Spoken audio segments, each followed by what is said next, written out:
All right, what up, folks? Purple Friday show back. We were, out of, what was the word I'm looking for? Not out of town, but we were out of commission, Out of office. out of office. Last week we had a lot of life stuff going on, so, but we're back after, that debacle we saw Mm-hmm. Sunday during the day. I'll start off by it's been a wild sports week. We got the Ravens losing to the Browns. You got CJ Stroud looking like an MVP quarterback. You got the Deshaun Watson getting his shoulder complete like broken at this point. What's the Warriors power forward? I can't remember his name right now. Draymond Draymond here choking people, hitting people in headlocks, like putting them to sleep. Nelson doing that. Which is I think his second ejection in like 3 days or something like that. Yeah. Like he's on track. He won't be playing in the playoffs, man. You need to chill out. Yeah. But yeah, it's college basketball started up, which is I'm excited for. Tar Heels. Happy to get that going. But yeah, let's talk about this Ravens Browns because we have to. I mean it started off great, right? Second play of the game, Kyle Hamilton comes off the edge, blocks the ball up, catches it, walks in to the end zone. Literally. Very next drive, I think the Browns have to punt it. Ravens drive down the field, score another touchdown. 14-0 right out the gate. Like it feels like, all right, this is going to be like the last 2 weeks. It's going to be like the Seahawks game, the Lions game. It's up, it's and then I don't know what happened.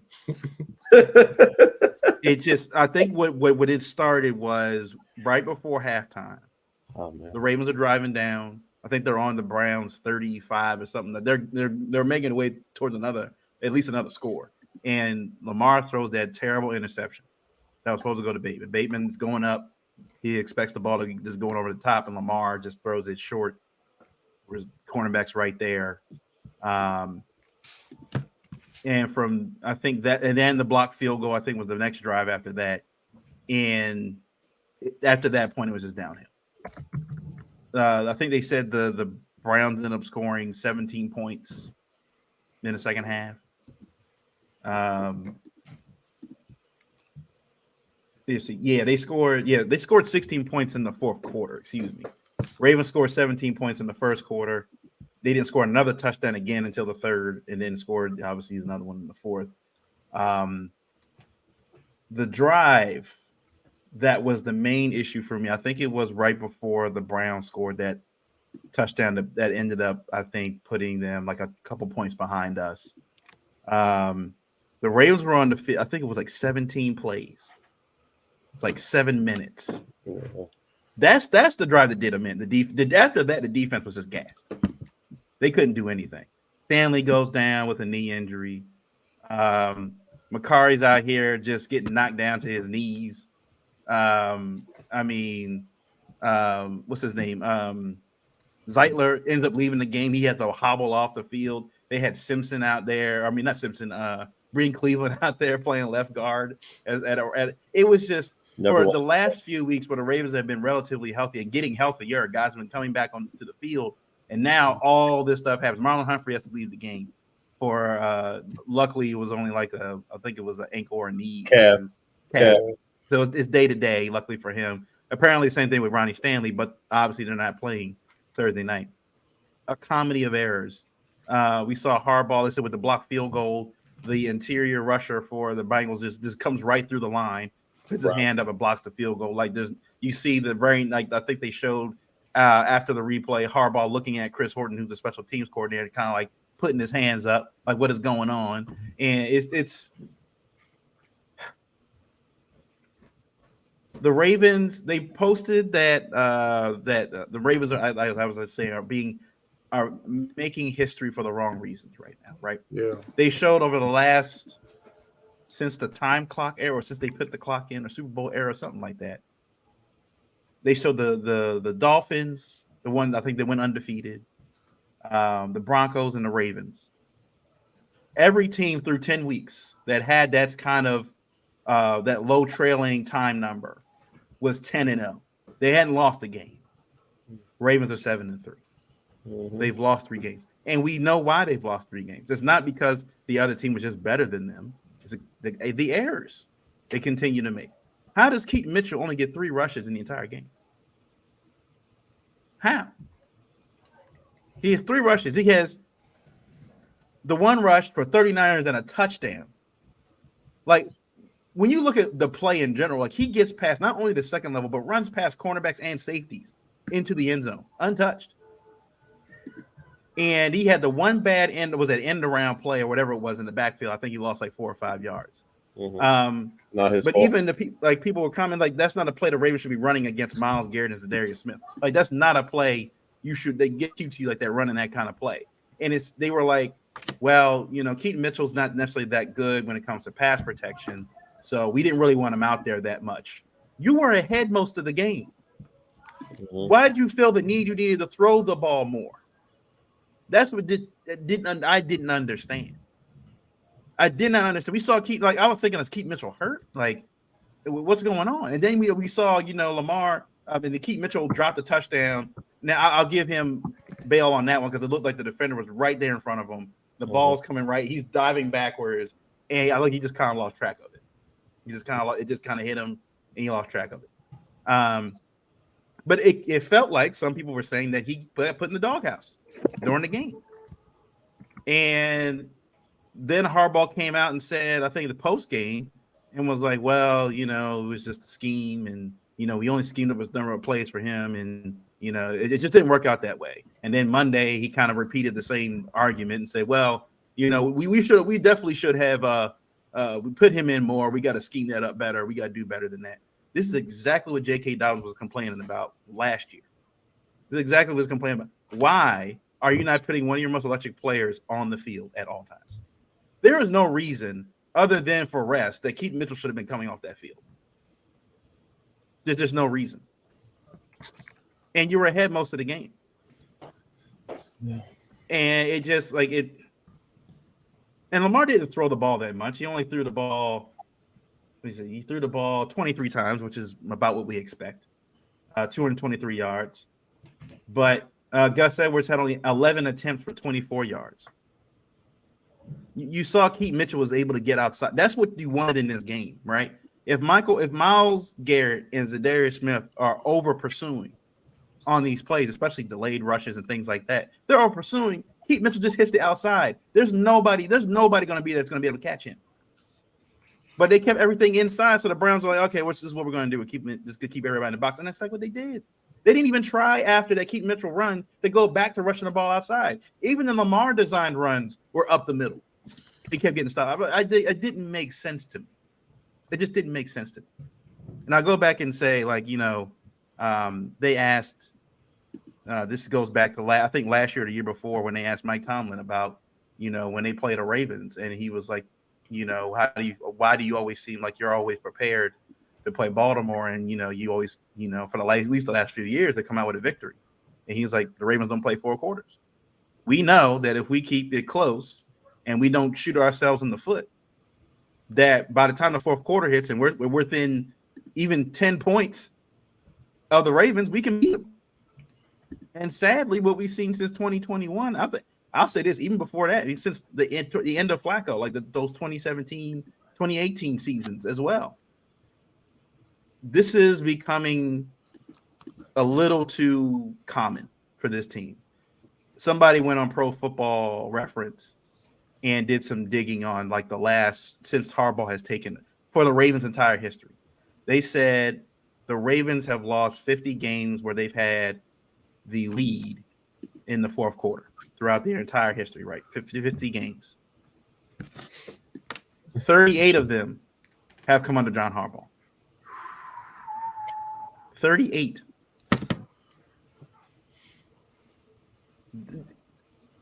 How many times have we seen this, even the 2019 season and even the season before, where the Ravens have been in position to take control of the division, been in position to lock in home field, been in position to maybe have home field advantage throughout the playoffs, and they keep finding ways to just get a wild card berth, playing away somewhere behind the 8 ball. They do this to themselves every time. Every time they get up and they have a chance, you get the Browns, you get a chance to beat the Browns, and the Bengals lost to the Texans.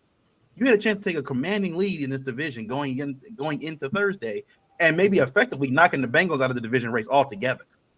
You could have knocked the Browns out and then knocked the Bengals out by sweeping them. But now you're going into Thursday night with a clear must-win game.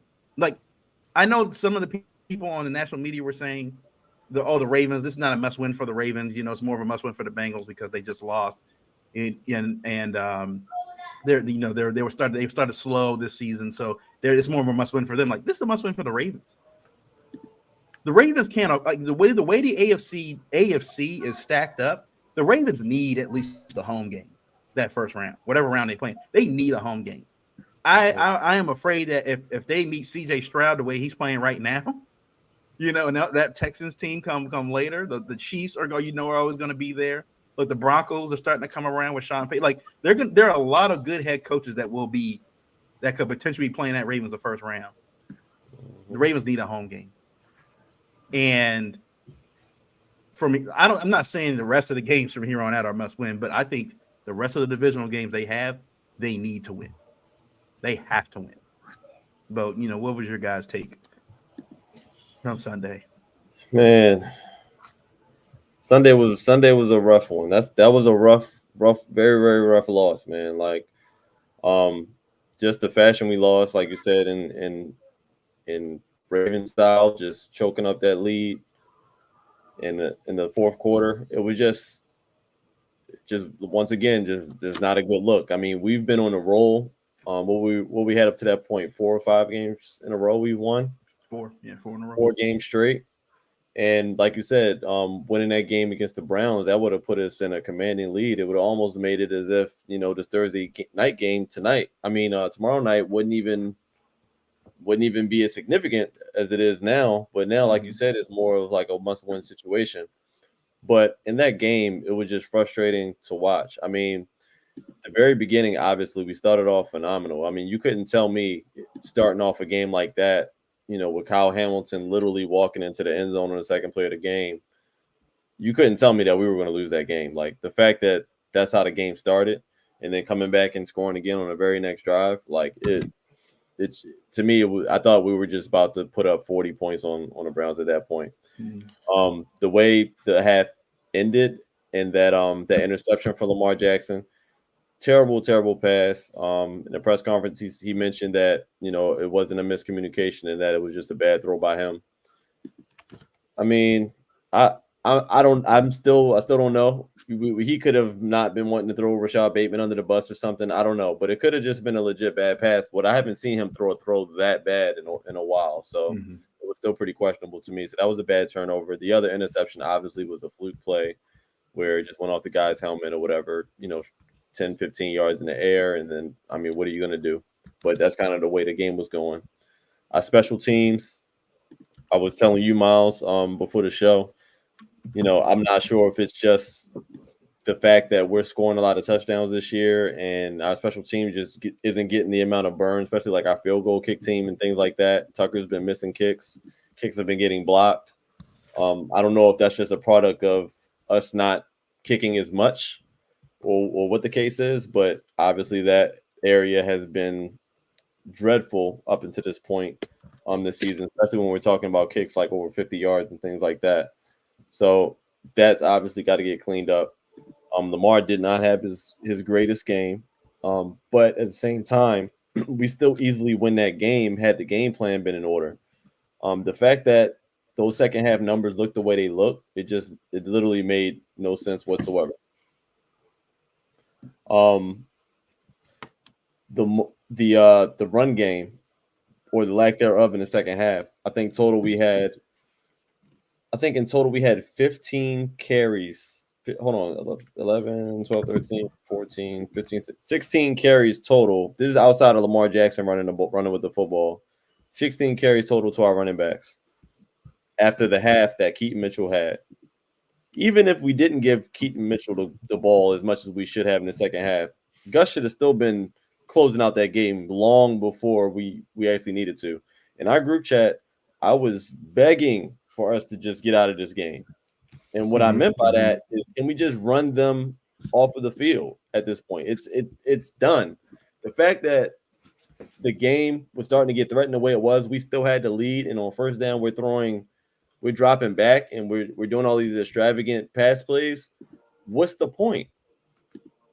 We passed the ball a total of 23 times. Lamar had like 13 completions. The Browns literally beat us at our game. They did what we usually do to teams. They had long drives. They kept pretty much Lamar off the field for most of the time. I think we had like 75 total plays. We had like 50 total plays. They had like 75 or something like that. So they had way more offensive plays. We can tell by the numbers that we didn't even have that many opportunities to go down the field. And when we did, we were just squandered it away with bad play calling. It was just terrible play calling. This was not Todd Monken's best day whatsoever. Mark Andrews had, I think, 2 targets, and he hit big on both of them. I think he had 2 passes for 44 yards. Zay Flowers, 5 catches for 73. Odell Beckham had 1 catch for a touchdown, 40 yards. Like, we were pretty efficient when we went there, but for some reason, when the Browns started coming back, they felt like we needed to throw more, and it just doesn't make any sense. Get out of the game. Do what we do best. We had 100 yards rushing total, including Lamar. That's not Ravens football. We need to be running for 150, 200 yards a game. That's what we typically do. And we typically do that easily. Even if we don't win a game, the stat line usually reads that we had a lot of rushing yards, and we just didn't do that. Like I said, the Browns don't even have Nick Chubb. And that kid, what is his name? Forbes? Or what's his last name? Jerome Ford. Jerome Ford. He literally did whatever he wanted. Like, our defense, they just wet the bed out there. Like, I don't know what we were watching out there, but they was running all the way through that defense, the interior, on the outside.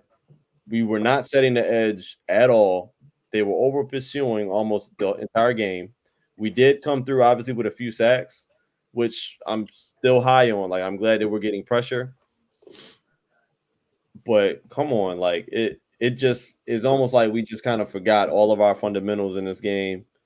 And what it looks like really is that the Browns watch film, and it looks like we kind of overlooked them, to be honest. I don't know if they were just looking forward past to this Bengals primetime game or what, but that defense did not show up. I mean, granted, we had a couple of turnovers, which we can't have, but the defense, they just did not show up in the way that I expected them to show up. Even with our offensive play calling, I thought that we would still get bailed out defensively either way. If you look at the numbers, I mean, it doesn't look like we did that much differently defense, but they just allowed way too many yards. And Deshaun looked really, really good outside of his 1 turnover. He looked really, really good for the most part. That second half, like, he just came alive and he controlled that offense. They ran when they needed to. They threw when they needed to. I don't know what's going on with Marcus. Well, we know what's going on with Marcus Williams, but that deep middle of the field on Sunday looked crazy. Like, Amari Cooper was in that deep middle, I think, like at least 2 or 3 times where we're talking like passes over 20 yards, wide open, just sitting there waiting for the ball. So I don't know if that's just because we've been working back Marcus Williams, but I don't remember seeing that happening when it was just Geno back there. And I don't kind of like Geno running on and off the field either. I just feel like we should just keep him there. He's healthy. He's been there. He's been the one making plays. He's kind of earned his opportunity. Marcus is an amazing player. He's just still not healthy at this point, in my opinion. And the game where we're kind of working him back in and he's getting a little bit more burn than what he did, when we tried to force him in the game before, you can kind of see the difference. Like, Amari Cooper, I think he had almost 100 yards or something like that. And he was just kind of in the middle of the field, just doing what he wanted to do. So I hope they learn from this game. Whatever they saw in the film, we got a short turnaround, obviously, but it did not look good. That was a really, really, really bad meltdown. And like I said, they beat us at our own game. They literally just came back, closed it out, and then closed it out running the ball. They just ran it up, field goal range, last second field goal. Like, that's literally how we used to close games. And Brown just kind of beat us at our own game. all assets of the game. So I mean, shout out to them. It's unfortunate that Deshaun went down. We did beat him up pretty good in that game, and now that we know he's out for the year. That's unfortunate, but he definitely played his best half of football against us. So All right. Yeah. That was hard to watch. And it was so hard to watch that I didn't believe it was happening in real time. Like I think I've never watched a Ravens game where a team is literally coming back on us and I don't realize we're about to lose this thing. It just happened in the blink of an eye. Like there's no way this could happen. Like we got this in the bag. We score again. They come back. The interception. Um, they get the field goal, and we're not able to make anything happen. Um, it was rough. You know, with everything that's been said about like us not being a team that's trailed, the one thing that really stood back as I went back and watched the game again is our coaching. Our coaches did not have a great day at all. It was a very piss poor coaching effort. So I want to start there. Um, Trey, you talked about, and I think Miles talked about the lack of usage of Keaton Mitchell. I've never known an offensive coach to have a guy go for 39 yards on a carry, then come back, I think, next possession and have a 32-yard screen pass. So you're looking at 2 touches, 70-something yards. And then you refuse to get him the ball until the second half where you run. I don't know what that play was. Reverse, counter, tray, whatever.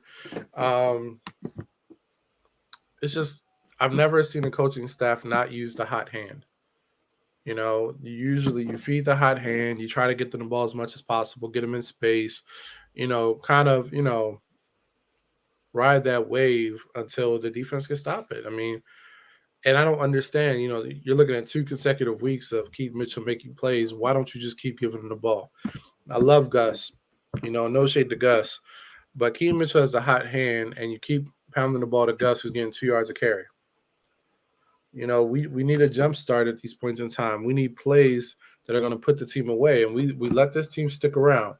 It was 17-6, and then 17-13. We let them just stick around, and they ended up coming back. So I want to start there with coaching. To Trey's point, we needed to milk the clock and have a long, sustainable drive in the second half. But every time I turned around, we're trying to go to the deep intermediate passes and not try to just pick up the first downs. We're stopping the clock. We're giving the Browns more time to get back in this game. Mm-hmm. I just don't understand it. We, hate Greg Roman to death. Hate him to death. But, one thing that was his strength is he was able to put together those 8-minute drives, running the ball creatively and just putting the ball in the hands of his running backs and milking that clock. So I really wanted to see that Sunday. It did not happen. Yeah. Offensive line plays super poor, but I'm not going to put too much on them. I mean, they just started dropping like flies. Mm-hmm. I think by the end of the game, we had 1 starting offensive lineman. Is that correct? I think it was just Linderbaum left. Yeah. Yeah, because I think Simpson went down too. Oh, yeah. Yeah, Simpson. I mean, so that was rough. Receivers, I'm not going to put it on them. I didn't see a whole bunch of drops, but I didn't see them get open. But honestly, by the time that second half came around, there wasn't time for them to get open on the routes they were running. There were plenty of times where Lamar had pressure and they were running these deep routes, deep curls, posts, nothing quick, nothing that can get the ball out of Lamar's hands to avoid that rush. So once again, I circle back to the coaching. This probably was Todd Monken's worst game this season calling plays. And that's saying something. Mike McDonald's too. It was just so piss poor. Defensively, this year I've been trying to ignore our rushing yards that we give up per game. Been trying to ignore it because they play so well. Mm-hmm. Yards per play, those stats look great. I mean, we're not letting teams score on us like that, and they just play with this aggression. And Kyle Hamilton, Geno Stone with the 7 picks. But the thing that's been creeping is we give up a lot of rushing yards a game. I think we were like at 90 something, and I keep ignoring it, because it's not 100. But when you look at the hole in our game, it's our run defense. And it's got exploited 2 times out of the past 3 weeks. First by Arizona with, their, off the corner running back. Yeah. And then this week with Jerome Ford. We have some weaknesses up that middle and even on the edge. I mean, Owe, he's typically the man on the edge, but I've seen a couple plays where he didn't set the edge. And to be honest, I think that's why we're seeing Kyle Hamilton up at the line more, not only to rush the passer, but to really set that edge. And teams are running away from Kyle Hamilton. I saw it earlier this season. I saw it a lot. They ran the ball. I saw a couple times Deshaun Audubon, and I saw them run the ball opposite of where Kyle Hamilton was. Right. So we have to be stout against the run. We have to improve there. Guys got to step up, from the defensive line to our edge rusher setting the edge, and then to our linebackers making plays. We missed a lot of tackles. Even with Amari Cooper, we missed tackles with him, Jerome Ford. It was just nasty work across the board. So, I'm hoping this week those guys are just like, in a short week, just really honing in on some technique in at least one practice to make sure we are wrapping up, because a lot of yards were given up after contact. So, offense, defense, that's my summary there. Special teams, God, that is our biggest weakness as a team. And I never thought I would see the day where the special teams of the Ravens is their worst unit. It is crazy. Justin Tucker hasn't been at his best, but we are not doing him any favors. I mean, Ben Cleveland just I don't remember who it was on the Browns, but he just let him go right through there and block that kick. He's awful. He really is awful. He's not good at anything. Anything. He's good at being big. He's just good at being big. He's just the body. Yeah. My man is just a boulder out there. He doesn't move, just sits there. But isn't this like his third year? Third year? Third. So he's a huge disappointment. But overall, like how we've covered kicks, punts, they're not James Prochet bad, but they're bad. But overall, like we just have to improve as a whole with that unit. And I don't know if it's something where Chris Horton is the issue, or Harbaugh's not putting his imprint on that unit, but we really need more from it. So that's my take. I mean, it was a real tough game to watch. Real tough game. I couldn't believe what I was seeing. And it makes me feel even worse now knowing that Deshaun Watson was playing with a broken shoulder and that second half was picking us apart. Yeah. I just want to throw out there that James Prochet caught a stray, and it was not from me this time. So when they showed him on the sideline sitting there just kind of contemplating, I was like, you think about that post Trey comment at all? Hey man, it was the first. This is the first time I was cheering for James Prochet in a while. Hey. I mean, you can't well, then he made. I don't know if you guys saw the tweet like after the game, and he was like, "Yeah, what was it? That was King and Drake. Yeah, it was something like, we come in there and we'll take over your trap or whatever." That was King and Drake. That wasn't Prochet. Okay, King and Drake. Oh yeah, King and Drake. I'm like, dude, didn't you just fumble like 4 weeks ago? King and Drake didn't even play. Yeah, I'm like, come on, man. You got no burn. Like you that's the crazy out here part, being like Eli Apple out here. You being like Eli Apple out here. You need to chill out for real. PQ spoke on the Punchline pod today. He said I don't even want to get into it because I'm gonna say something that I'm gonna regret basically. And he said, typically, if you got something to say, usually that means you had something to do with the dub, but you literally didn't play. So. You had nothing to say. Kenyon Drake. We say Keaton said that. Keaton said that. What'd you say? You said on the pod. No, Patrick Queen was on the pod today. Patrick Queen. All right. I like that energy. Okay. Yeah, PQ said that. Yeah, he was on Punchline earlier. Well, you got to think, right? This is their first game, since last season that they've given up 30 points on defense. They've been I think very set standards very high for that defense this season, especially with how they've been playing. And this was definitely their worst game. I'll say this at this point. I think Marcus Williams just needs to sit out and get surgery for real. There was a few plays in that second half where David Njoku had the football, and Marcus Williams is literally just trying to push him out of bounds. Like, he's literally with one arm. He's not trying to tackle him at all. David Njoku got like another 10 yards on all those catches. They would make sure Njoku was lining up and running to his side, because if he caught the ball, Marcus Williams was the first person he'd see. And Marcus was like, all right, if I can just guide him out of bounds, I'm good. Like, he can't tackle. He can't tackle anybody. He's playing with one arm again. I think you got to, like, look, dude, like, I know you want to play, and we are inspired by your heart to play and your toughness, but you are not helping us out there with one arm for real. Like, just not. Like you said, I think you were saying, Travis, like, it was, I don't know if it's a coaching thing, but it felt like when Geno was out there, they weren't tackling this bad in the secondary, right? The middle of the field was pretty, they didn't let guys just run past them. Like, when you caught the ball, you were stopped, like, right there. Yeah. And again, I love Marcus, but if you can't lift that arm up and make plays, he's gonna have to sit down, you know.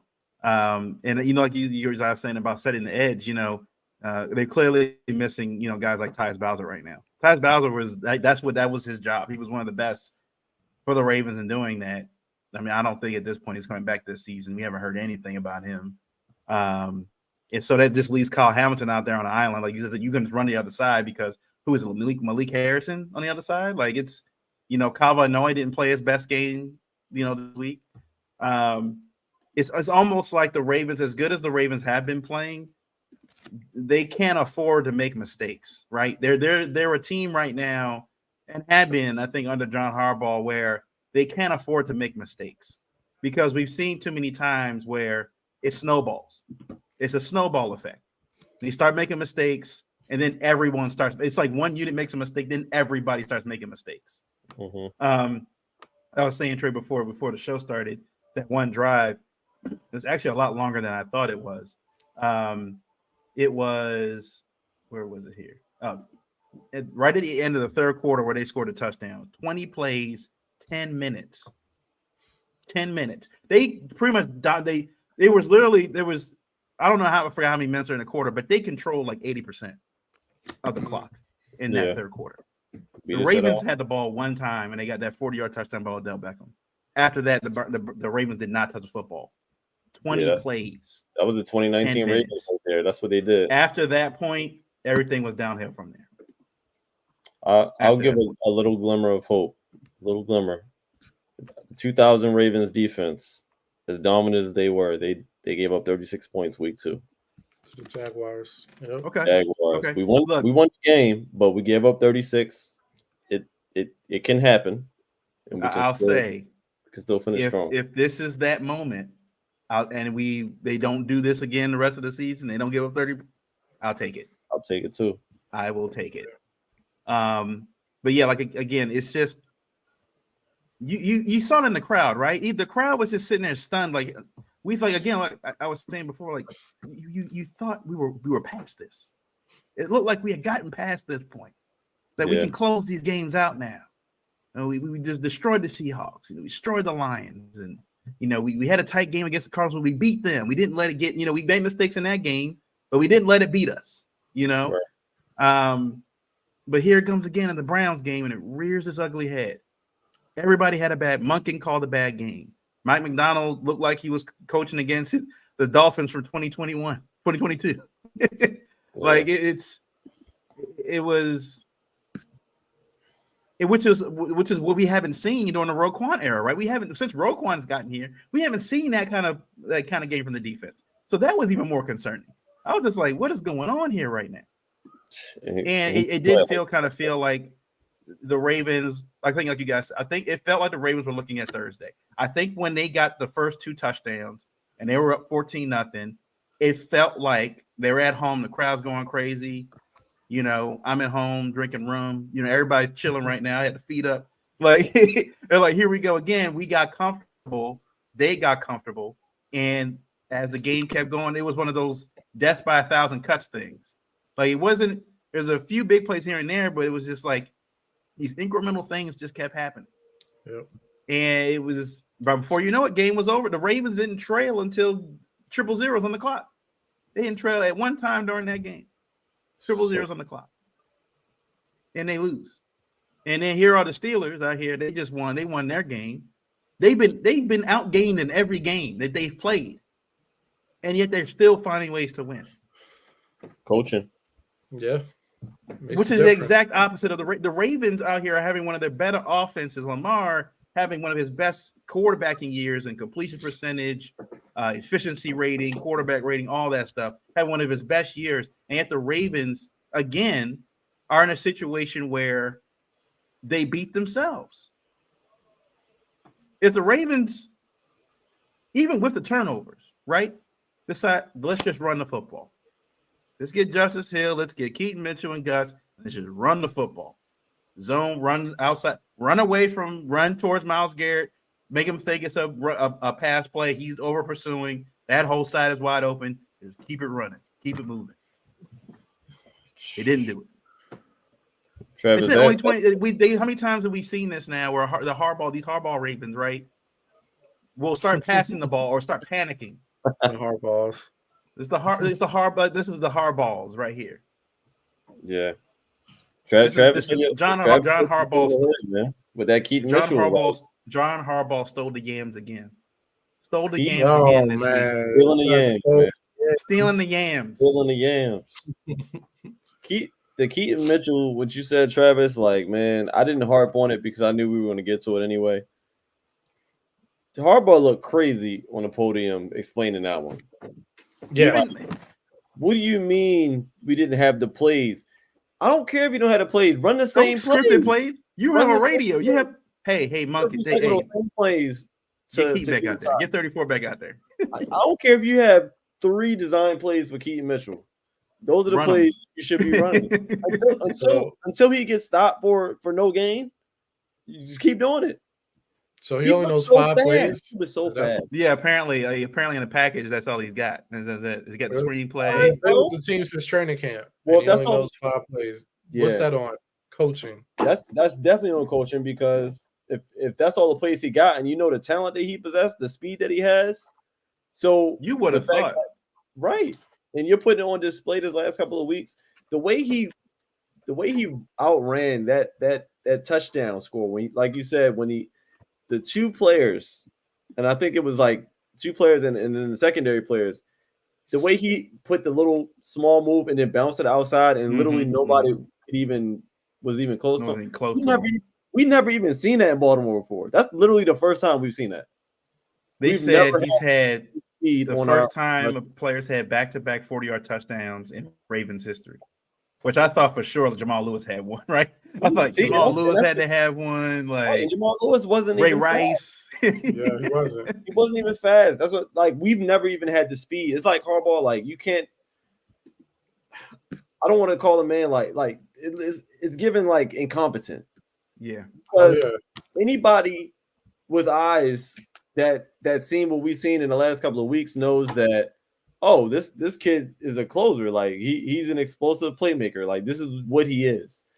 I'm sure the teammates was on the sideline confused of why he wasn't getting the ball. Yeah, they sitting at 34, like, what, yo, you get back in the game? Like, it's crazy. What Miles call him? What do you call him? George W. Bush? He's a George W. Bush of coaching. He's a head coach, but he has no idea what the hell he's doing. Even if you don't know what the hell you're doing, you get on that phone monking.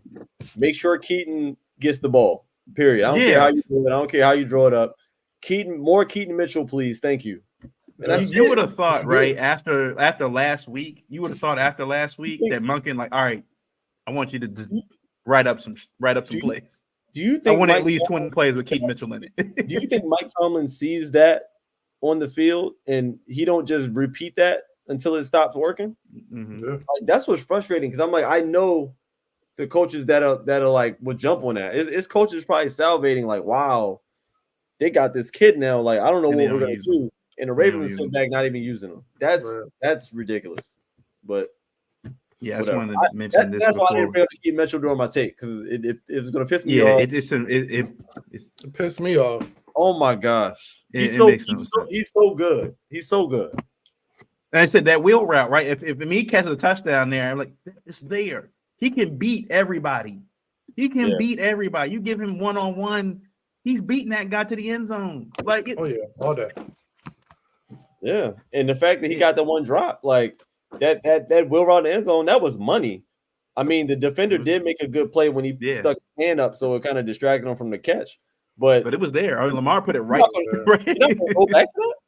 Come on, man. Like, come on. Yeah, right. Like, if you see that during, we're coming back. You circle that, we're coming right back to this. We're coming back to this. They can't stop all day. Yeah, we're coming back to I mean, obviously, that's on Harbaugh for not making that decision to overrule and make him more involved. But he gave the keys to Monken, and the fact that Monken can't see that from the skybox, what happened? Like, he had the best view than all of us. Yeah. Right. It feels like no matter who the coordinator is, right? It's like they run these kind of plays and then that's it. It's a great play, gets a great amount of yards, and you never see it again during the rest of the game.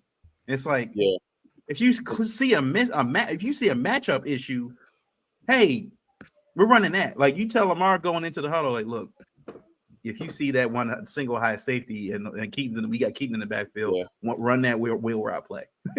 We'll send Odell on a post route or something. He's got to pick somebody to guard.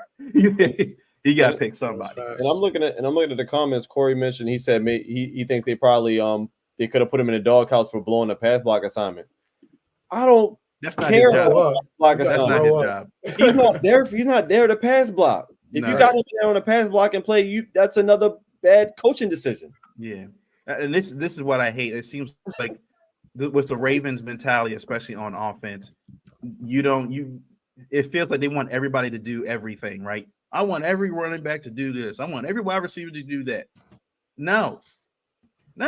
This is the best running back in the doghouse. Right. I'm like, you're gonna just leave Gus out there. He's healthy now. Lamar's lap. Stop it. It made no sense. Again, like I said, you can't keep coming to the podium and keep saying, "Oh well, next time." Like I said, it's the same stuff we saw with J.K. Dobbins. J.K. Dobbins said the same thing by him, like being healthy and not being used on the field. So here we go again. Here we go again, right? It's kind of how Hollywood left these reasons. So not using his soldiers. Before we move on, I thought it was very interesting. Kadri Ishmael, who's usually doesn't, try to rock the boat about this, has finally started to speak up now. He's like, all right, look, like this has become an issue. And he said, on losing these type of games, he said, that's a trend, a bad trend. You got to clean that jazz up. I'm beginning to wonder if the connection with John Harbaugh is something that should come into focus. We brought the stats. It's one of those things where the Ravens are a good team, but they're not great. They're good enough, but when Ray and Ed and Suggs left that locker room after the Super Bowl, and that's the last time they wore that purple and black, the Ravens haven't been that kind of team since. This has been Harbaugh's team. He's been drafting those kind of players, and it's just felt like, they can make the playoffs, but there's really no expectation of them actually like doing anything when they get there.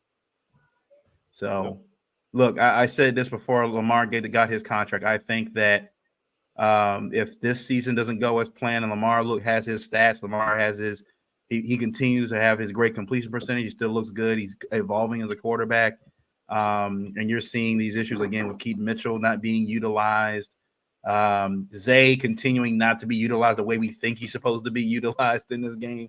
You got another a dynamic player out there, and he's just running these short routes. I'm like, he needs to be downfield. Like, if that continues, and with the defense with the way the defense has been playing this season, and they have another quick exit in the postseason, you've already paid Lamar. He ain't coming up off that. I said before Lamar, I said the Ravens have the decision to make. It's going to be Lamar. It's going to be Harbaugh. One of them is not going to be here in the next 2 years. I was like, I'm going to hold to that. It ain't going to be Lamar because that cap hit is crazy. Yeah, I'll hold to that, and that's what it's going to be. the one good thing about the law, as frustrating as it was, I'd rather lose that game than, in the playoffs and lose a game for the same reason. Like that would have been, people would have been fired after that. Yeah. So they got it this week, this Thursday to clean it up, get back on track. But all right, let's go into some Week 10 news real quick.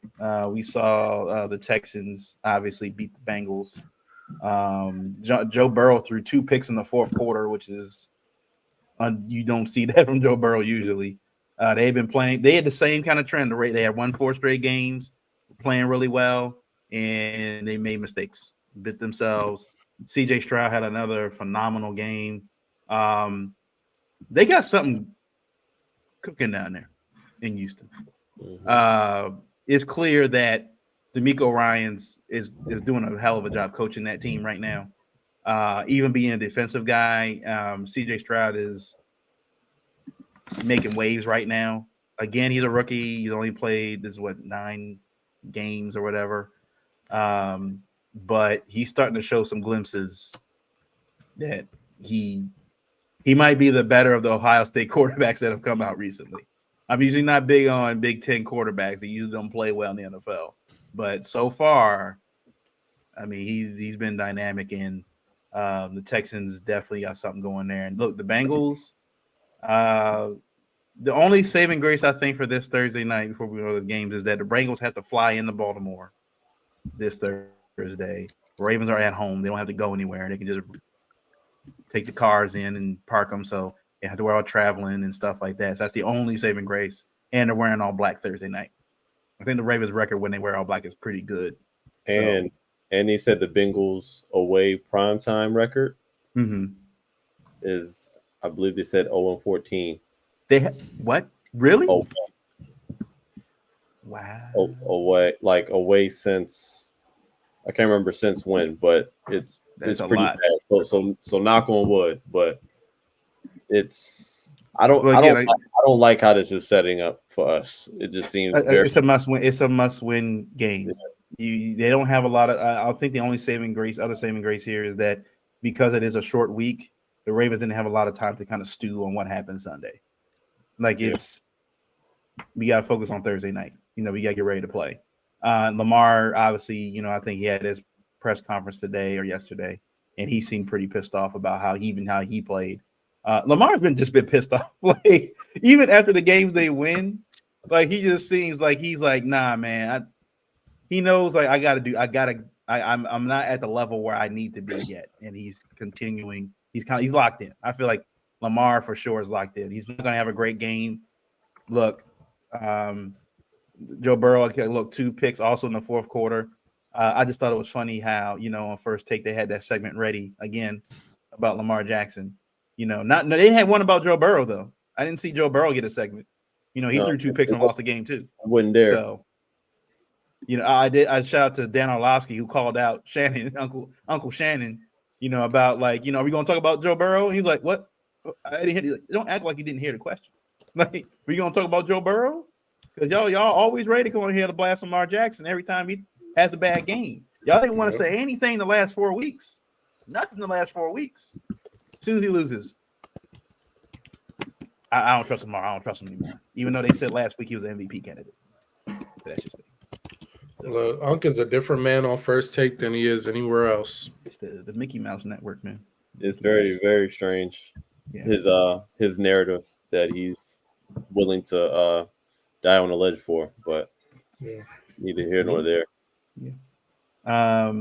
Of course, I said the Steelers beat the Packers, 23-19. They keep finding ways to win. I'm not scared of the Steelers, but it's one of those things where it's like, because they can muck it up so much. Like, and look, our record against them the last 3 or 4 years, we won 1 game. I think against them the last 4 years, something like that. It's not good. I mean,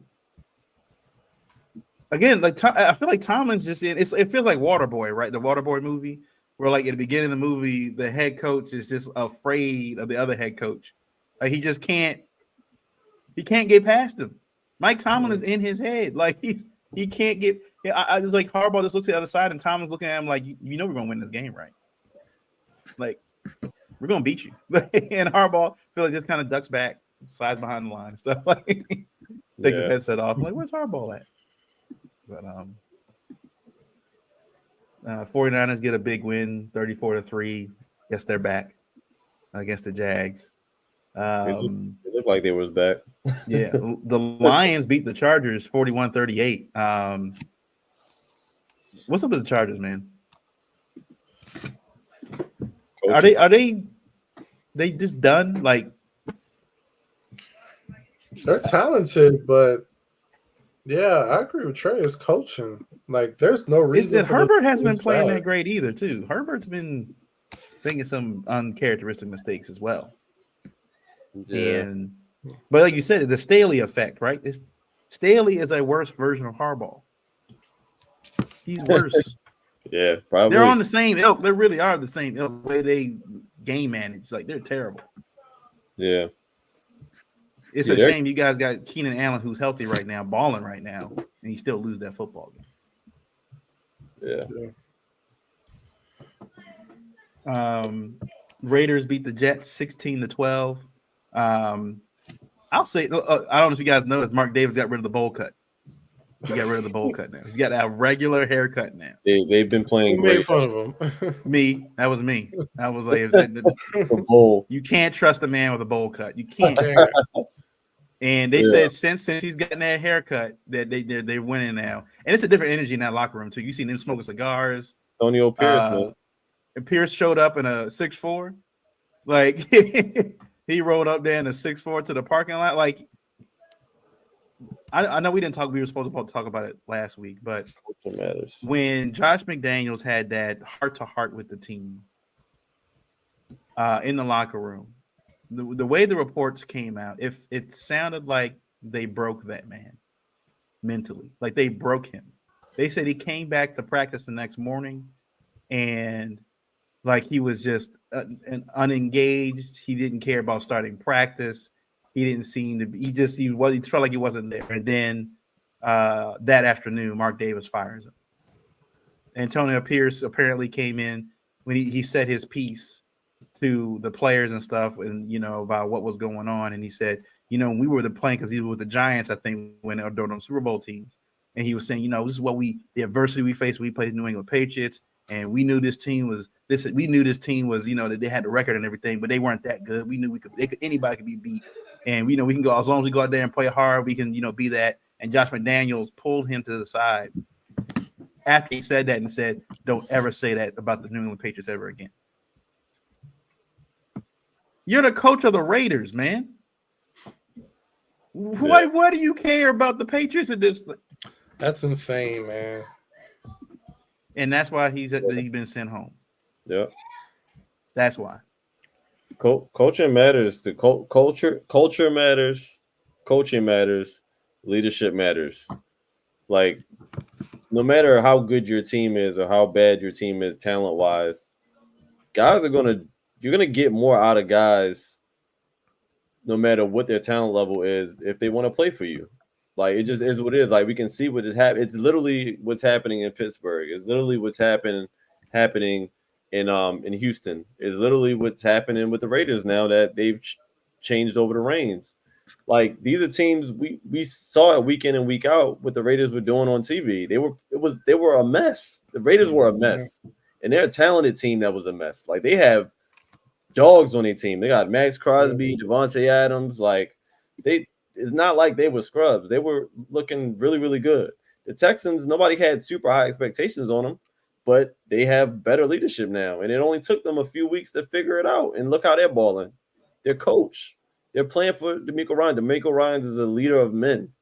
Mike Tomlin is a leader of men. Like, coaching matters. And that's really be the difference with a lot of these teams.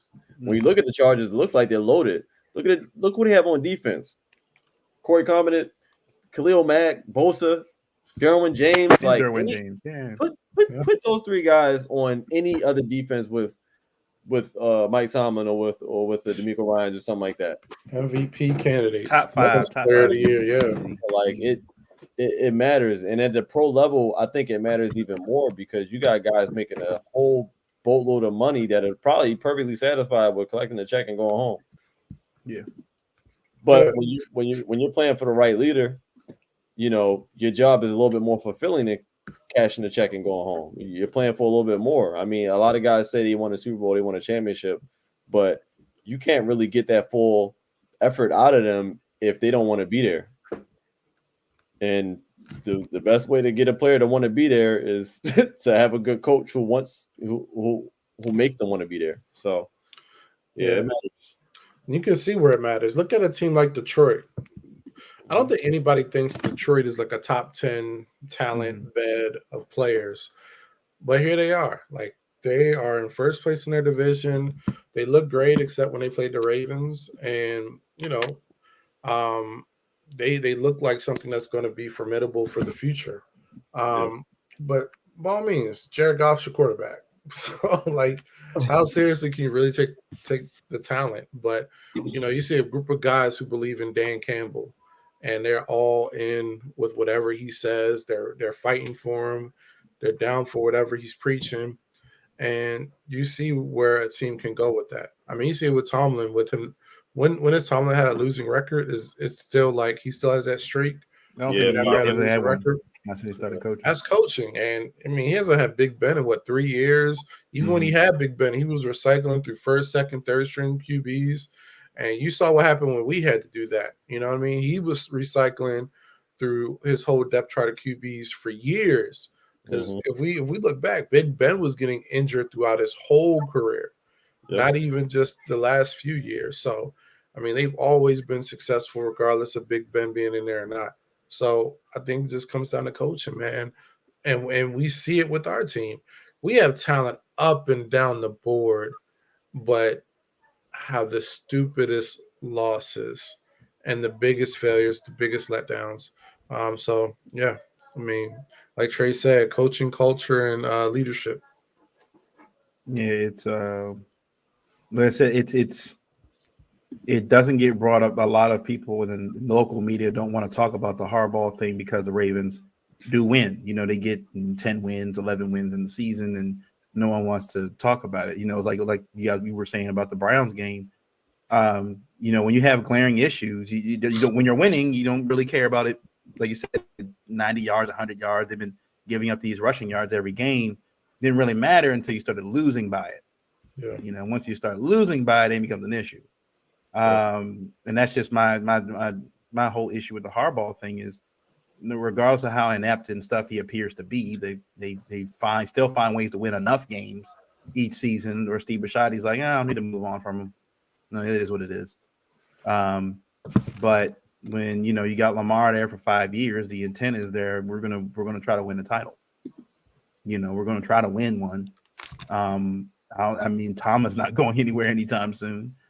You got to do something to get over that hurdle. You got to do something. So, before we move on to the Bengals Ravens matchup, the Bills lose 22-24 against the Denver Broncos. Go to 5-5. We saw the numerous tweets come out from Trayvon Diggs about number 14 to get up out of there, and Stephen A. Smith going on his rant about he was right several months ago that Stephon Diggs was didn't want to be there anymore. Felt like the Bills had missed their window. They fired their OC Ken Dorsey. He's gone. Joe Brady is now the OC there. People don't remember he was offensive coordinator in Carolina, which was terrible. I remember that offense in Carolina was awful when he was the OC there. I don't know what's going to get him any much better with him making the play calls. Like they were saying, they're missing when Brian Daboll left. That kind of felt like they lost that edge on offense since then. Yeah. Since Brian Daboll has gone, it felt like they've lost that edge. And now, I mean, Josh Allen throws two interceptions again in this game, 1 touchdown. I think they said since coming into the league, he leads the league in turnover by a quarterback. Wow. Since he came into the league, like they said he's Brett Favre without the wins. At least Brett Favre got a title out of it, right? He got one title in '96. They were like, at least he got one. But Josh Allen and the Bills right now, and the second issues they keep always having, star safety's out, star cornerback is out, 12 men on the field on the last play of the game, and it's just dumb stuff, right? Dumb stuff. We keep seeing what the Bills are, a good team. They got Stephon Diggs. I think James Cook's a decent running back. They have a decent running game. They have a really good defense. I think Von Miller's finally back over there now. They're on paper a good team. They keep finding ways to get in their own way. They lose a Broncos team.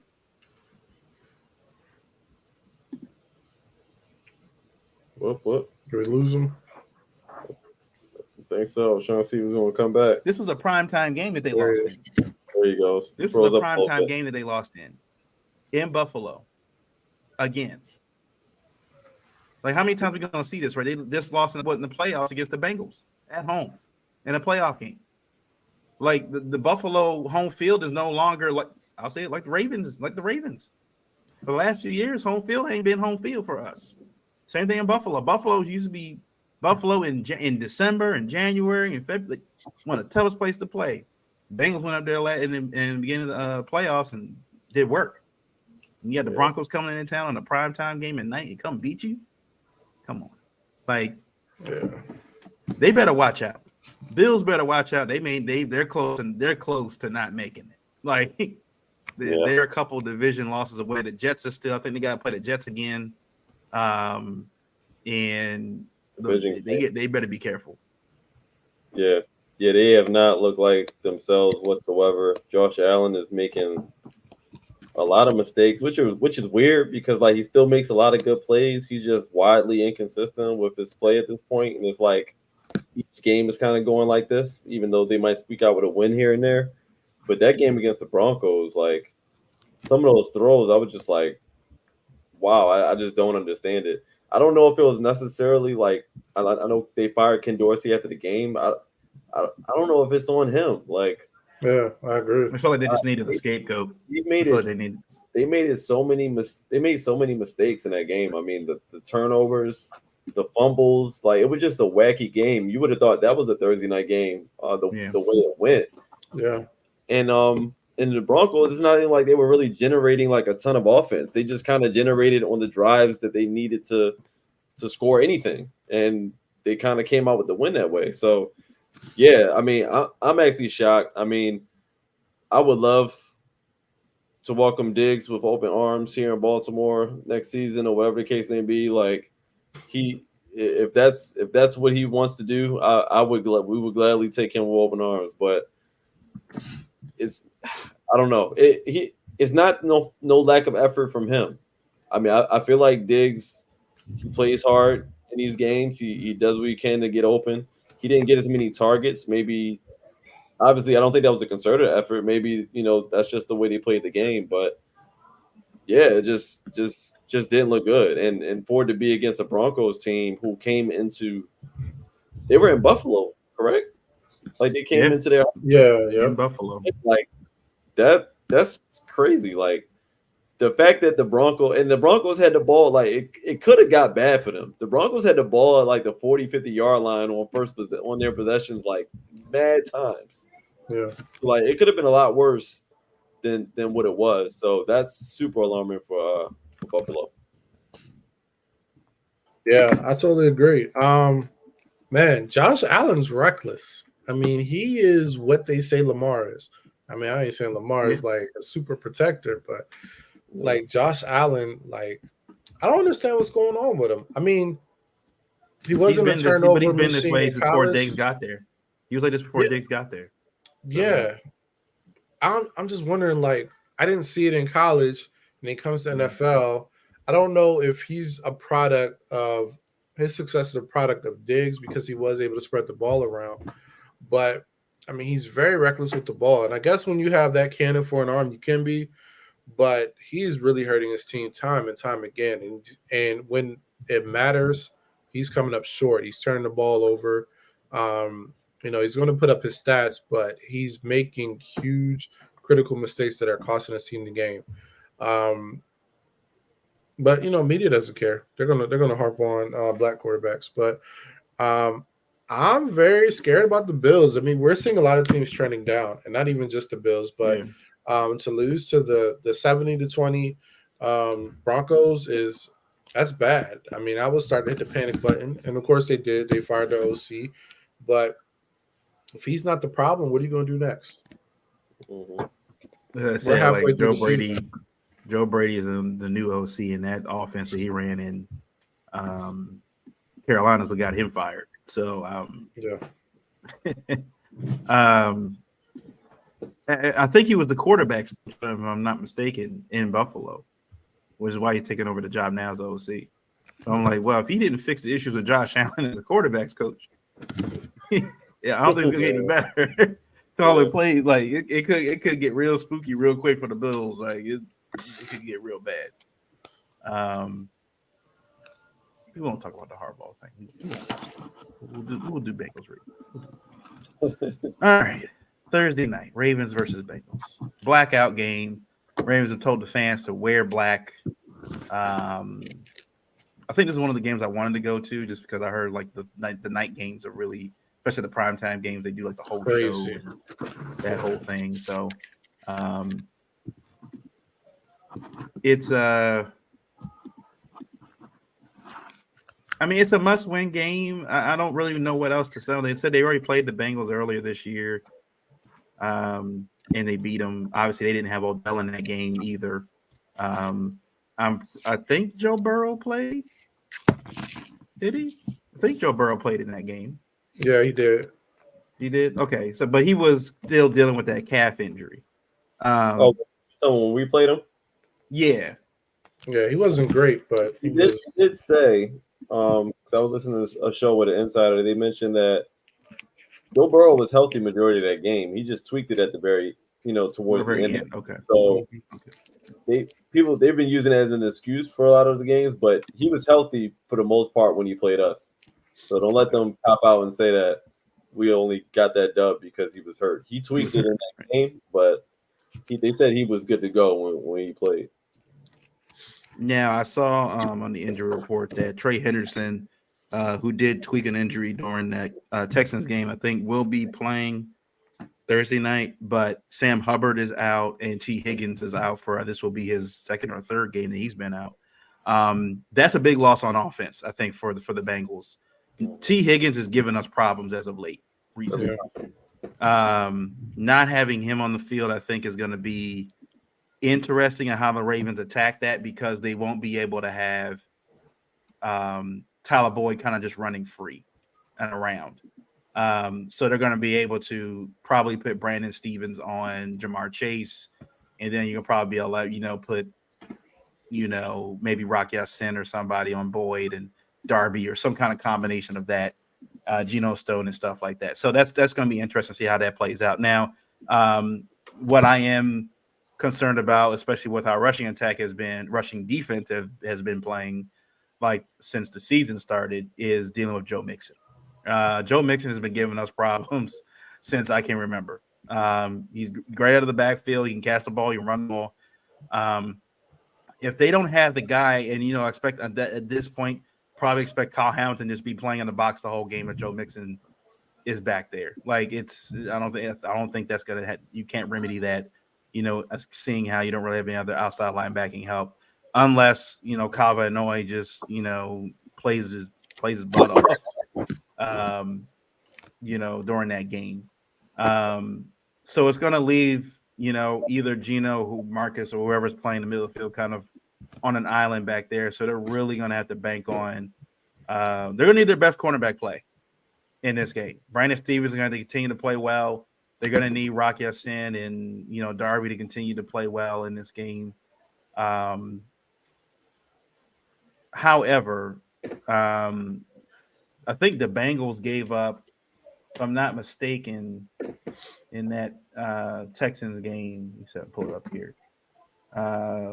They gave up 4 sacks in that game against the Texans. So I mean, Clowney, Owe, Matabike, they've been getting the most pressure out of anybody for this Ravens team, including Arthur Millette. You know, when he comes off the nickel, blitzing off the nickel and stuff like that. So I think the plays are going to be there, right, for the Ravens. My question is, and I think it's been like this all season for the defense, is can they make that key sack, that key stop in the fourth quarter? Because we didn't see it last week when they played the Browns. They weren't able to get that key stop, and that's what was able to let the Browns. If they stop one of those drives where the Browns end up scoring on, the Ravens win this game.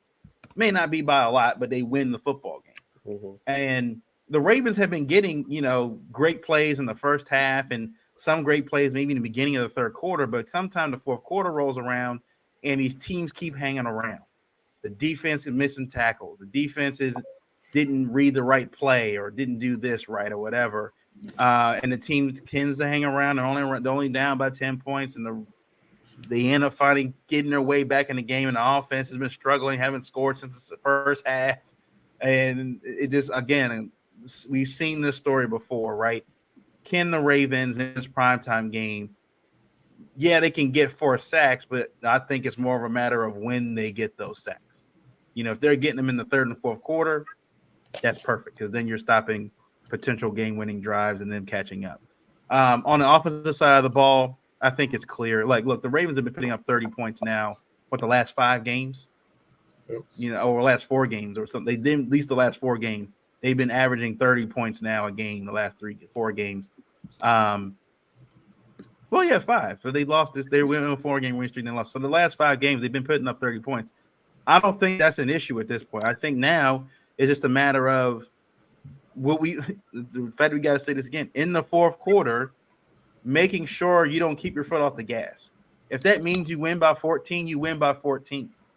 But it's also having the fact that we got to say this to professional NFL coaches, right? Say this about professional coaches. Having a grasp of the game, having a grasp of what is actually happening. Like, hey, all right, it's 10 minutes left in the fourth quarter. We're up by 10 or we're up by 14. Let's get 6 minutes here. Let's get 7 minutes here on this drive. Even if we don't score, if we kick a field goal, we're cutting time off from them from getting the ball. Let's not do a 3 and out and only take a minute off the clock, and we're giving them ample time to come back in this football game. Because we've seen time and time again, Zach Taylor and that offense with Joe Burrow in the fourth quarter, if you let them stick around, they will beat you. And like I said again, they've come into Baltimore and beaten us before. So they're not afraid to come into Baltimore and beat us at home. I'm also need to see Lamar. It feels like, I think Corey said it in the comments, it feels like Lamar's trying to force things again. It's like Lamar is starting to, I need to be Superman again. Even though he got the big play from Odell and the play was there for Keith Mitchell, even the Zay Flowers where he missed, it felt like Zay lost the ball because when I looked at the play, like the ball landed like a half a yard in front of him. So I felt like he just lost the ball in the sun or something. And so the plays are there. His deep ball accuracy is not the best. He's missed on several deep balls to wide open receivers. That's got to get better. But the Ravens are scoring points. They're scoring their 30 points. Now the issue is they got to close the game out. That's the issue, right? You got Mark Andrews, right? Why did he only get, was it 4 targets last? And that was like mostly in the first half, 2 targets? Well, he got 2 completions. I can't remember how many targets he had. 2 catches. You think in the fourth quarter, when you get the lead, you're running the ball and you're getting the ball to Mark Andrews. Like, you're shorthanded tight end in the middle of the field. And you got this Bengals secondary, which is awful. I'll say the Bengals, when they lost Jesse Bates and they lost, I think, their strong safety to free agency, like, they have not been able to replace those guys. And that they gave up 544 yards of offense, that defense did this past Sunday. 356 pass yards and 188 rushing yards. So it's there. It's all there for the Ravens.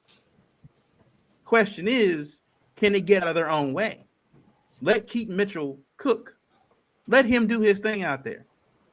I need to see Keaton Mitchell between catches and rushes touch the ball at least 10 times. Between catches and rushes. At least 10 times during that game. touching the ball. I'm gonna need Mark Andrews. If they're running the ball effectively the way they should, and they're putting that strong safety in the box to help stop the run and leaving the middle of the field wide open, Odell, Zay, and Mark Andrews should be eating all day in the middle of the field. All day. We saw that touchdown, that 40-yard touchdown. That was a beautiful pass, by the way, by Lamar. Beautiful pass over the middle. Oh, that's where Odell does his most damage, over the middle of the field.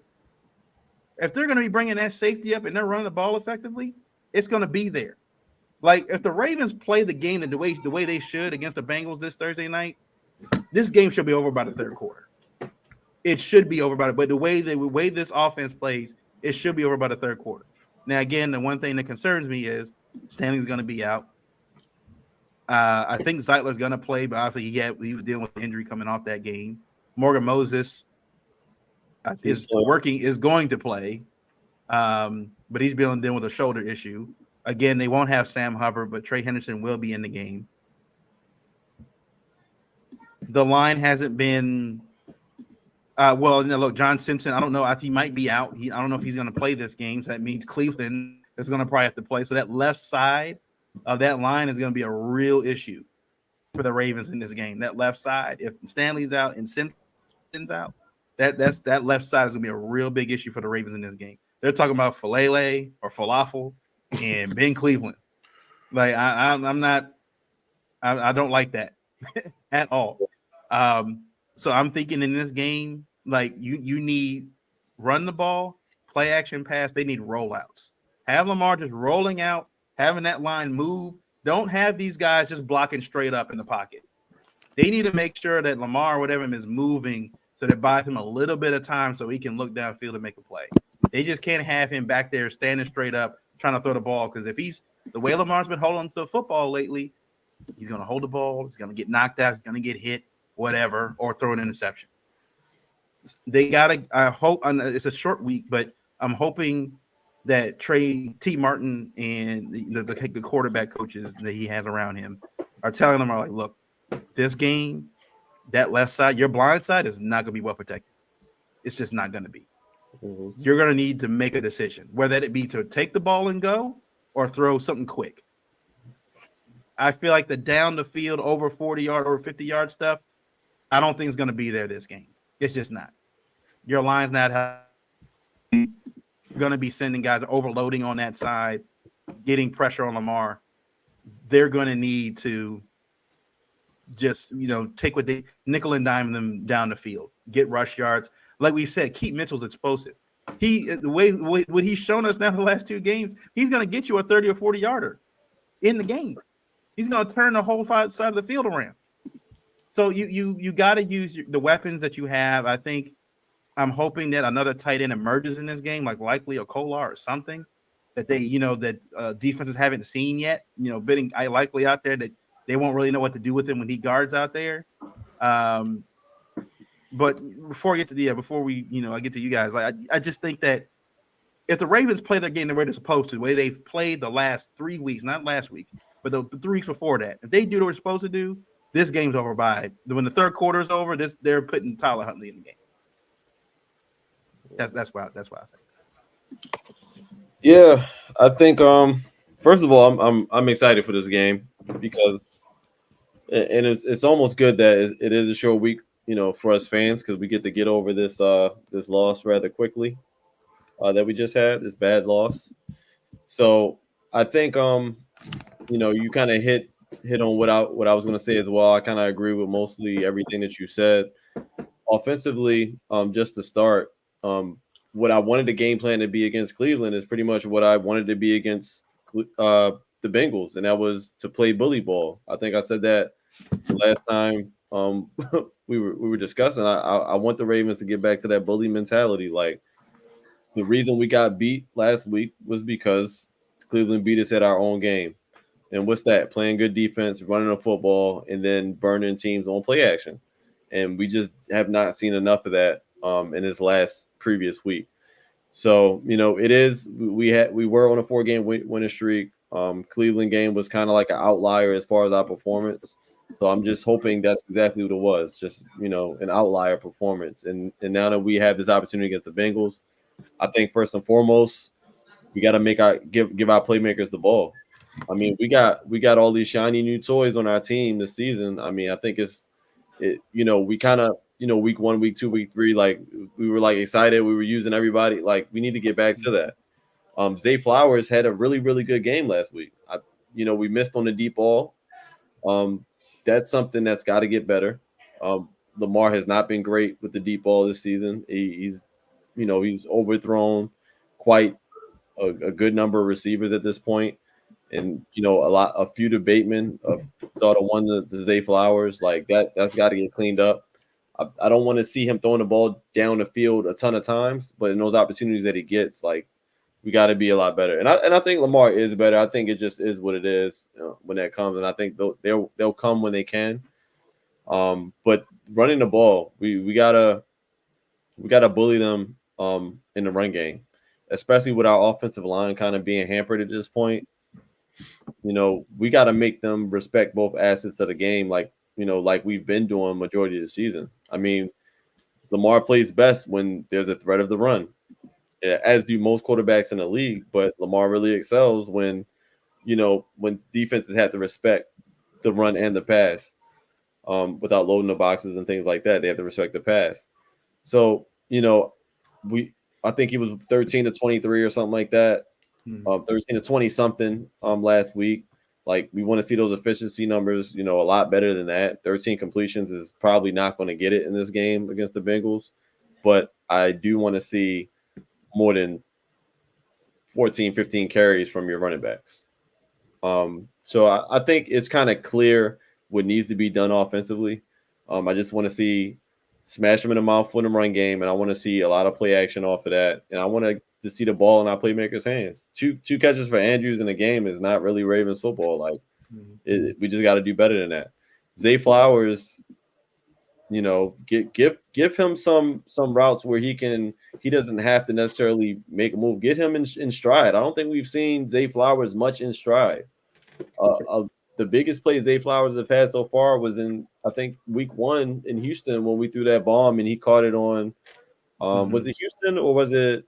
No, it was the next game. I think it was the Bengals. I think it was the first time we played the Bengals. Yeah. And it was the bomb down the middle of the field, and he caught it on 2 defenders and flexed on him after that. Like, oh, you're right. Yeah, right. We need to dial up some more of those. It's good seeing Odell get those as well, where we're getting him on these deep slants and he's catching it, he's out. I don't remember seeing many routes with Zay's just running a slant, and every time he catches the ball, like he has to create his own yak.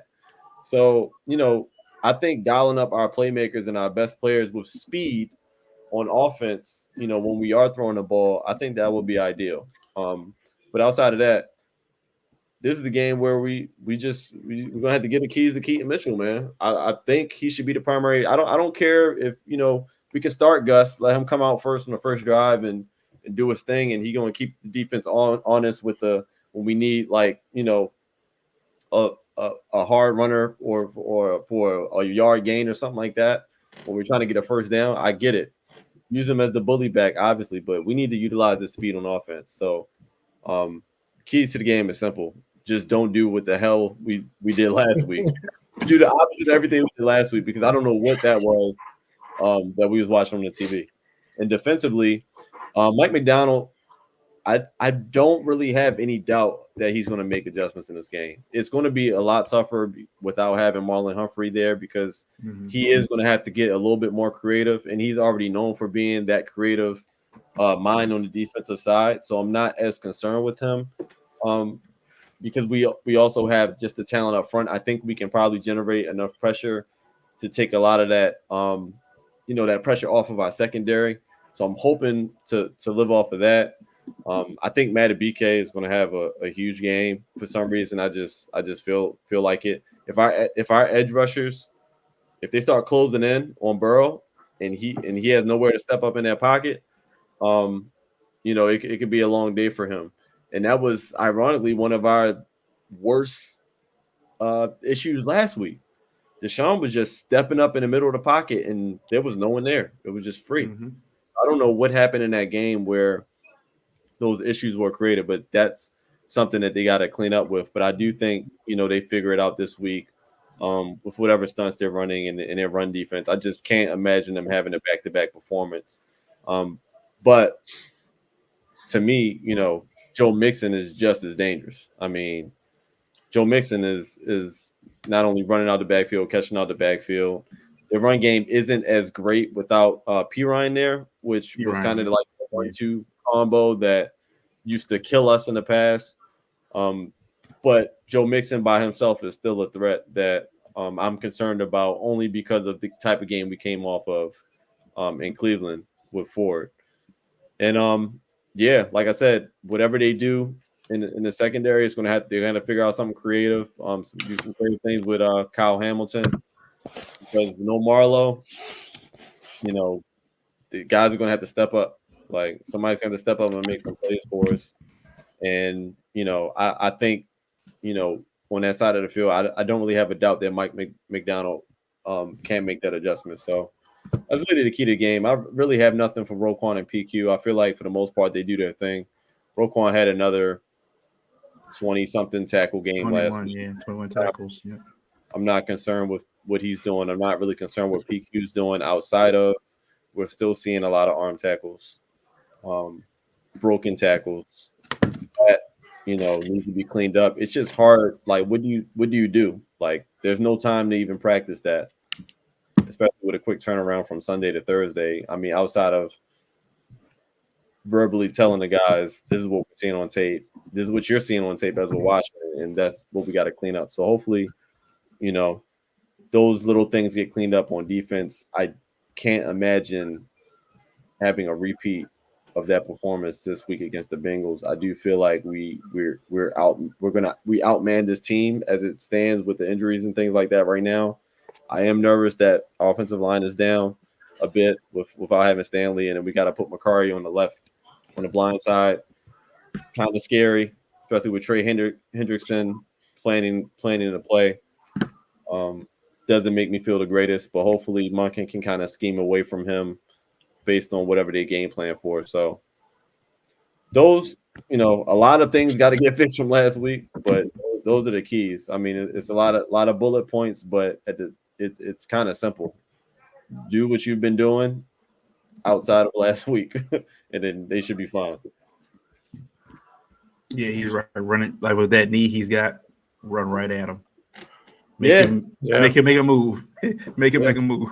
I mean, he played the first game we played against him, and he was a non-factor. So, I'm not too afraid of going up against him, but he's still their premier rusher, so you got to respect it at least. Yeah.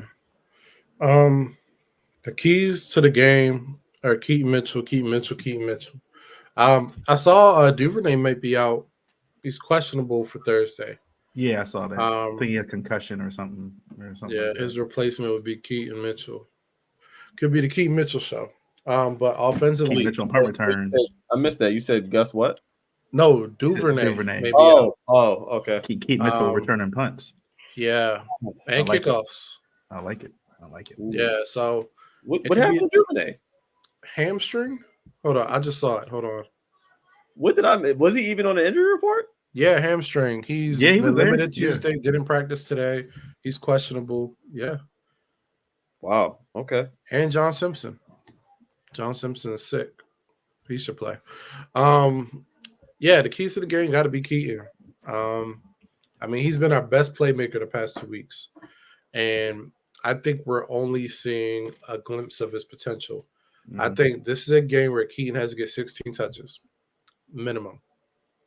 I don't care what he knows in the playbook. I mean, players come off the street all the time and learn enough to be able to make an impact in the game. So Keaton should be able to. I want 16 touches with Keaton. I don't want to see Gus to the fourth quarter when we have to run that clock down. And then we can see bully ball Gus. Offensively, we just have to give the ball to our playmakers.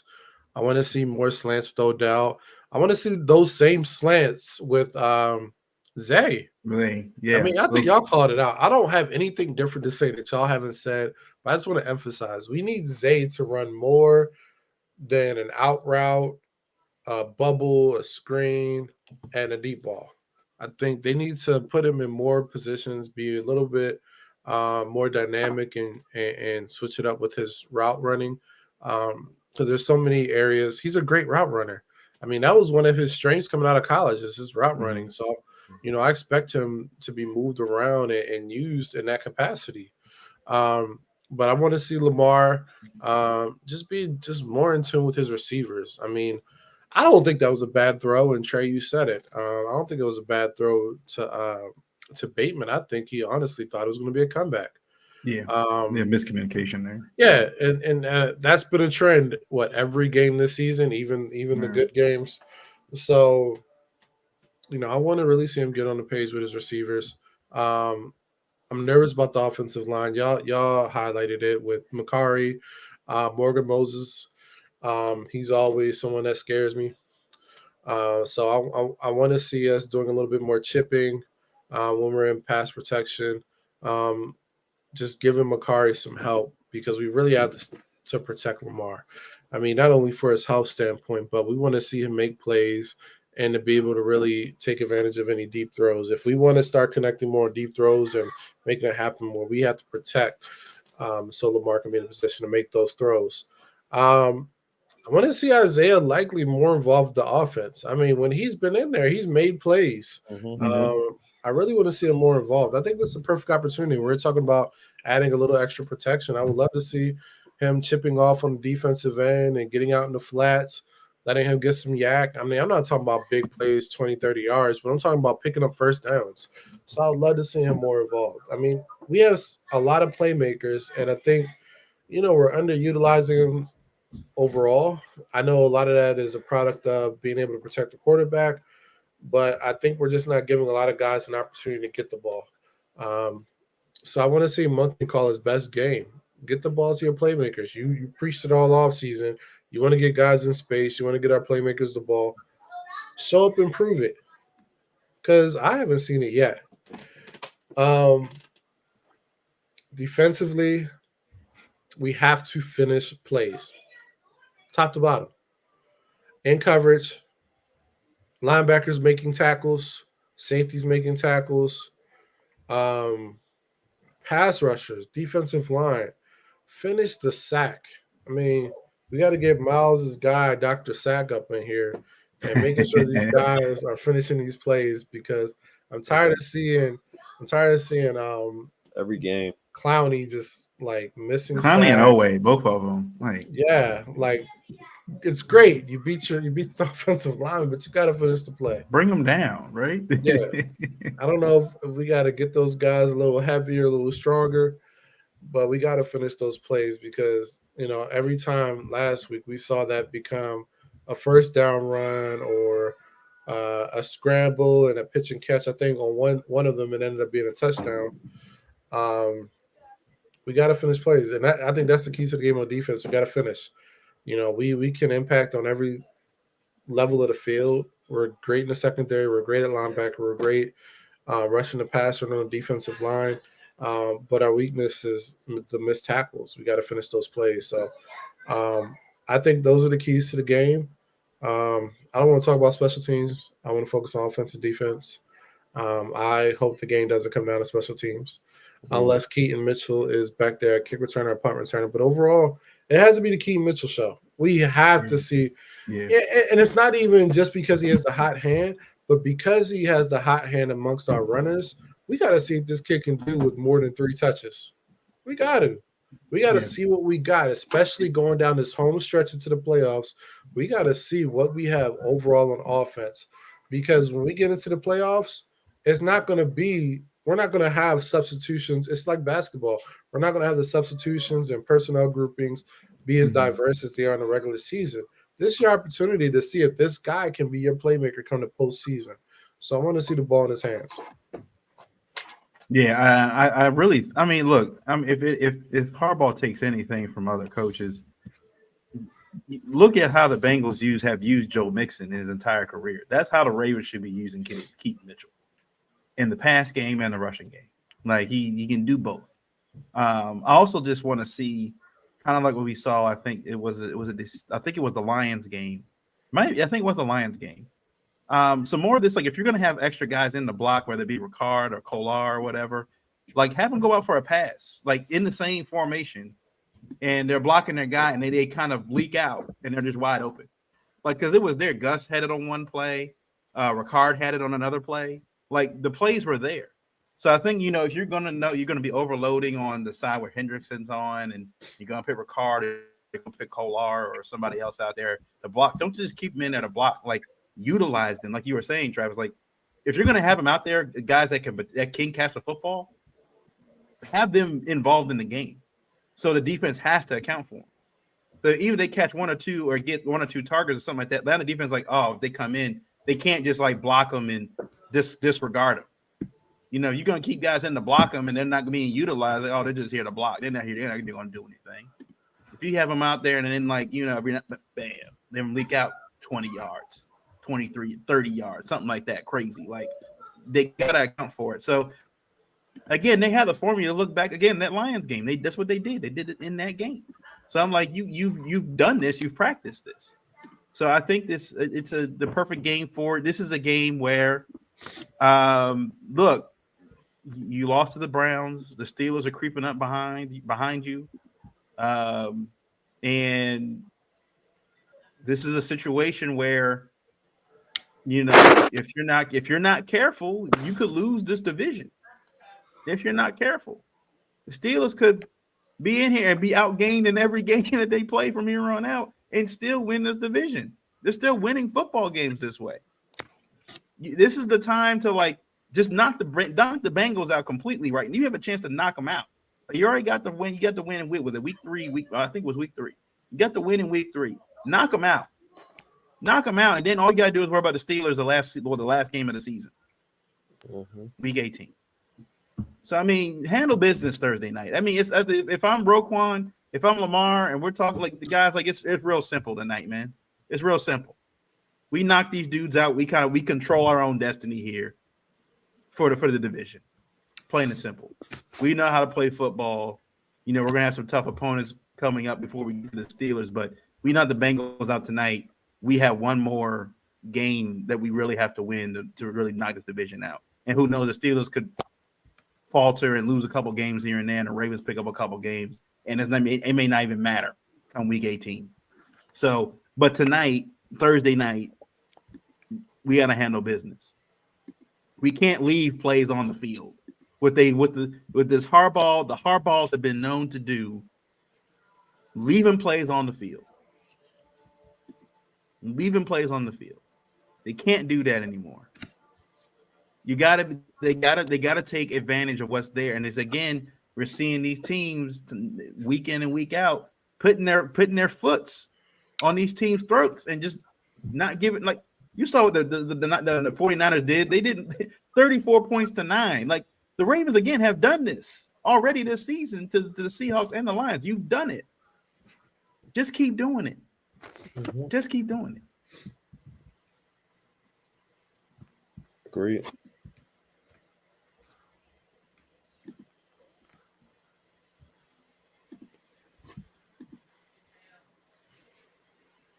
You still there? I think he's froze. Oh, he froze? Oh, all right. Yeah, I keep doing it. And I think he'll come back in a second. There he is. I think he has to. My bad. I think Lamar's going to have to run a little bit more unscripted in this game. I know he doesn't want to. I know that hasn't been the MO this season. He's going to need to kind of get out of his own head this week and be like, look, if the play is there, just take it. Don't worry about it. Just take the 20 yards, 15 yards, whatever they're giving you, and just move on to the next play. I think that you got like I said again, I said at the beginning of the season, you got your money now. You don't got to prove anything to anybody at this point. If you go out there and play your game, play your football, and the wins stack up and you start winning playoff games, it's going to speak for itself. Regardless, you could throw 150 yards, even 200 yards in a football game, and we've seen it this year already, where he hasn't even thrown. There's some games they haven't even thrown 300 yards, and they're still winning football games, still scoring 30 points. Yeah. So I'm like, if the play is there, Lamar can't just sit back there and just hold the football. Like either throw out of bounds or just go, just take it. Yeah. So I think that's going to be the key, is just finding, again, taking this offense to that at this point in the season, we're entering week 11 now. We're in week 11. This is a point now where this offense has to kind of reach its, like the last dragon. It's got to reach its final level now. It's got to get the glow. We got to see the glow. We've seen some glimmers, but we got to see the glow now. So, all right. So before we get out of here, what's the scores? What you guys got? You said it's the glow up game, huh? So this is where the Ravens glow up. Mm-hmm. I think we score. I think we score 30 again. I think I'm going to go.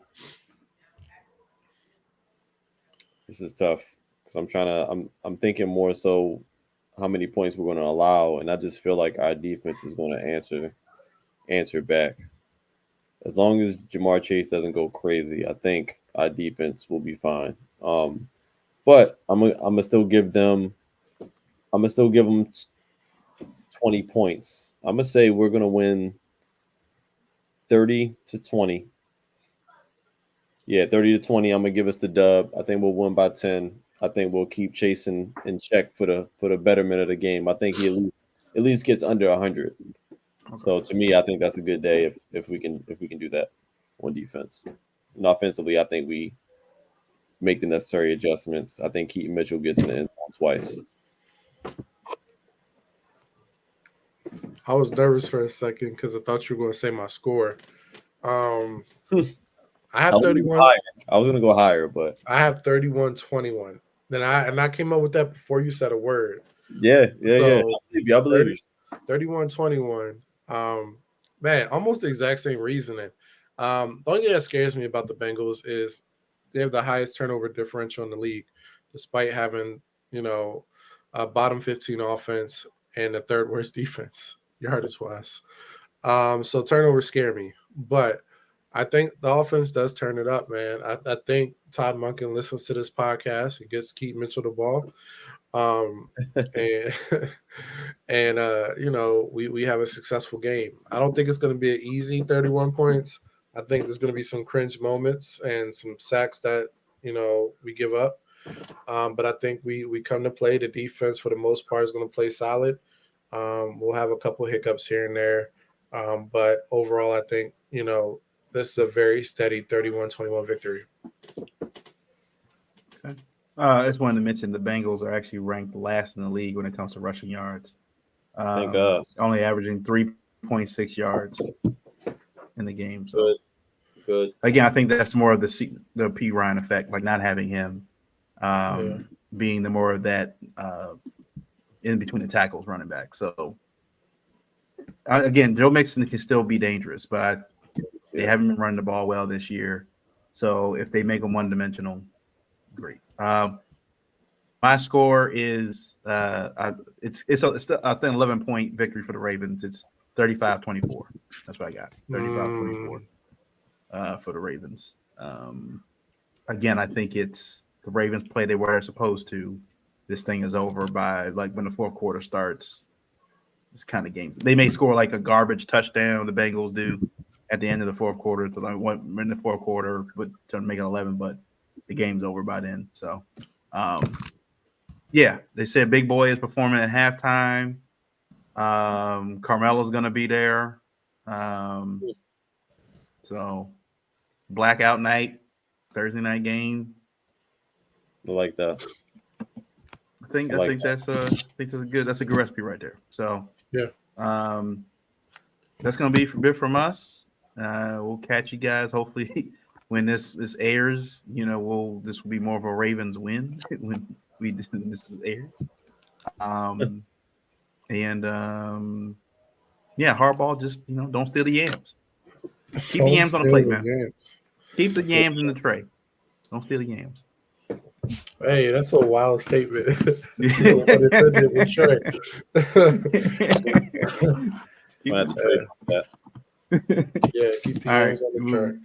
We'll catch you guys next week. Peace.